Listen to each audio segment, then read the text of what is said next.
As I mentioned, part of our job is to enable access and opportunity for researchers and companies to leverage the space station. Part of that is also being able to communicate to the public what is going on up there. And so we're going to be working with your team to do just that. So the International Space Station National Laboratory was created through an act of Congress where they wanted to open up access and opportunity for researchers to leverage this unique platform in low Earth orbit. And, so you looked at all the great things that NASA was doing on the space station, but a lot of that was focused on better understanding of how to live and work in space, especially for our astronauts' long-duration missions. But during a lot of the science and the knowledge that was gained, we were able to realize, man, what if we were able to take some of that knowledge that we can do in space and bring it to the people here on Earth?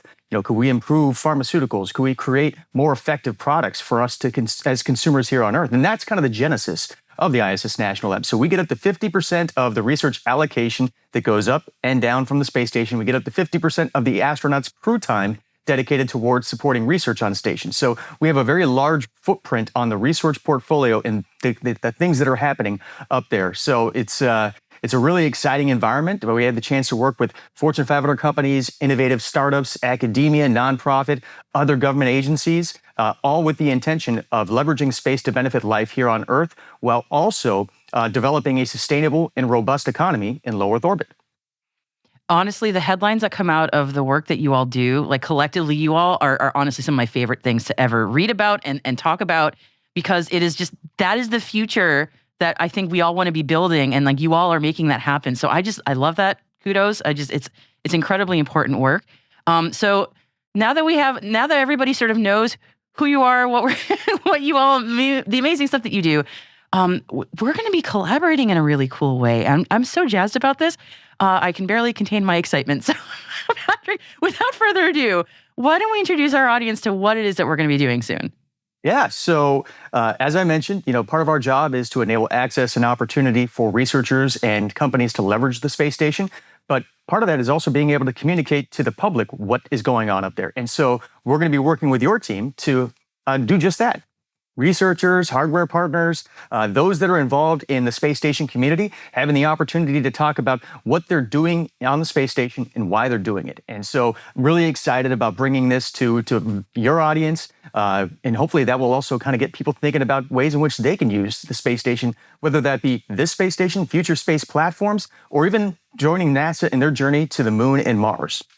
I love it. I cannot tell you how much when we were floating this idea for the segment, I was like, yes, I want to do that so much, because these conversations are going to be probably a little more in depth than the ones that we've had in the past on this show. So we're going to spend a little more time really getting to know a bit more about what the experts are working on, what the teams are working on, the kind of research that they're doing, what they're building, all that good stuff where it's just like, this is what we want space to be doing. It's so cool. I mean, space is becoming so much more democratized. I mean, there's so many people that are getting involved in this. And, again, that's what's fun about this collaboration is, there might be the researchers 1 week there or 1 month that are talking with you, but it might be, one of our hardware partners that's talking about a myriad of investigations. It might be people from NASA. It might be from some of our launch providers.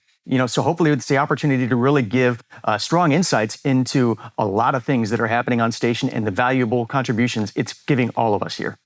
Absolutely. I've said it 5 million times. I'm so looking forward to it. And often I've found with these interviews is that sometimes an interview that I go into where I'm like, I don't know. I mean, we'll see what I end up learning. It ends up blowing my mind every time. It's something completely unexpected where you think you know where it's going to go and you find out like you came up with this idea. How? Or this ended up having this application where it's just incredible. And I've used a lot of superlatives, so I'll try to stop. I mean, I'll give you a fun example.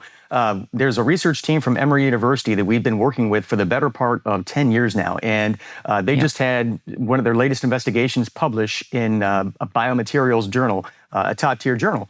But it was kind of fun because I had the chance more than 10 years ago to actually meet the researcher themselves when we were doing kind of an outreach event at Emory University. And she was one of like 8 people that was in the audience. And afterwards, she came up to me and she was asking questions. She's like, this is really cool stuff. I want to do stem cell research in space. And I said, well, funny enough, we have a research solicitation that is open right now focused on stem cells. She applied for it, and then she's flown multiple times since then. And I had the chance to go and meet with her last year we were doing a video about the research they were flying, and she brought me back into the room and she said, "This was the room where you changed my life.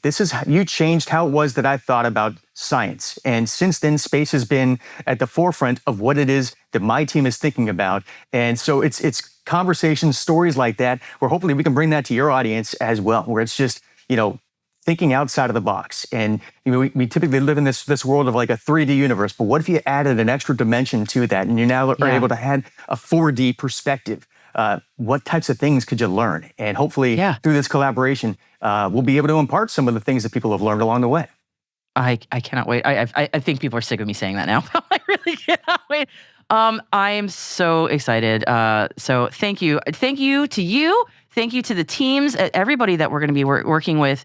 It's going to be so great. And I know our audience is going to learn a lot. And I cannot wait to hear stories like what you just mentioned about that imagination being sparked, because my goodness, is there anything more gratifying than that? What you just told me, I'm like, oh, that's just incredible. You've got to have a lot of stories like that. Yeah, but the good news is that I know those people and we can bring them to your audience. So we can bring Dr. Shu over and she can talk about the research that she did. And she can talk about, kind of how we got to where we are right now.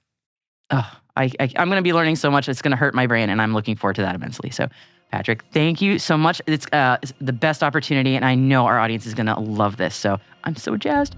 Thanks again for speaking with me today, and thank you for this amazing collaboration. Well. Yeah. Absolutely. Let's go. Let's do this.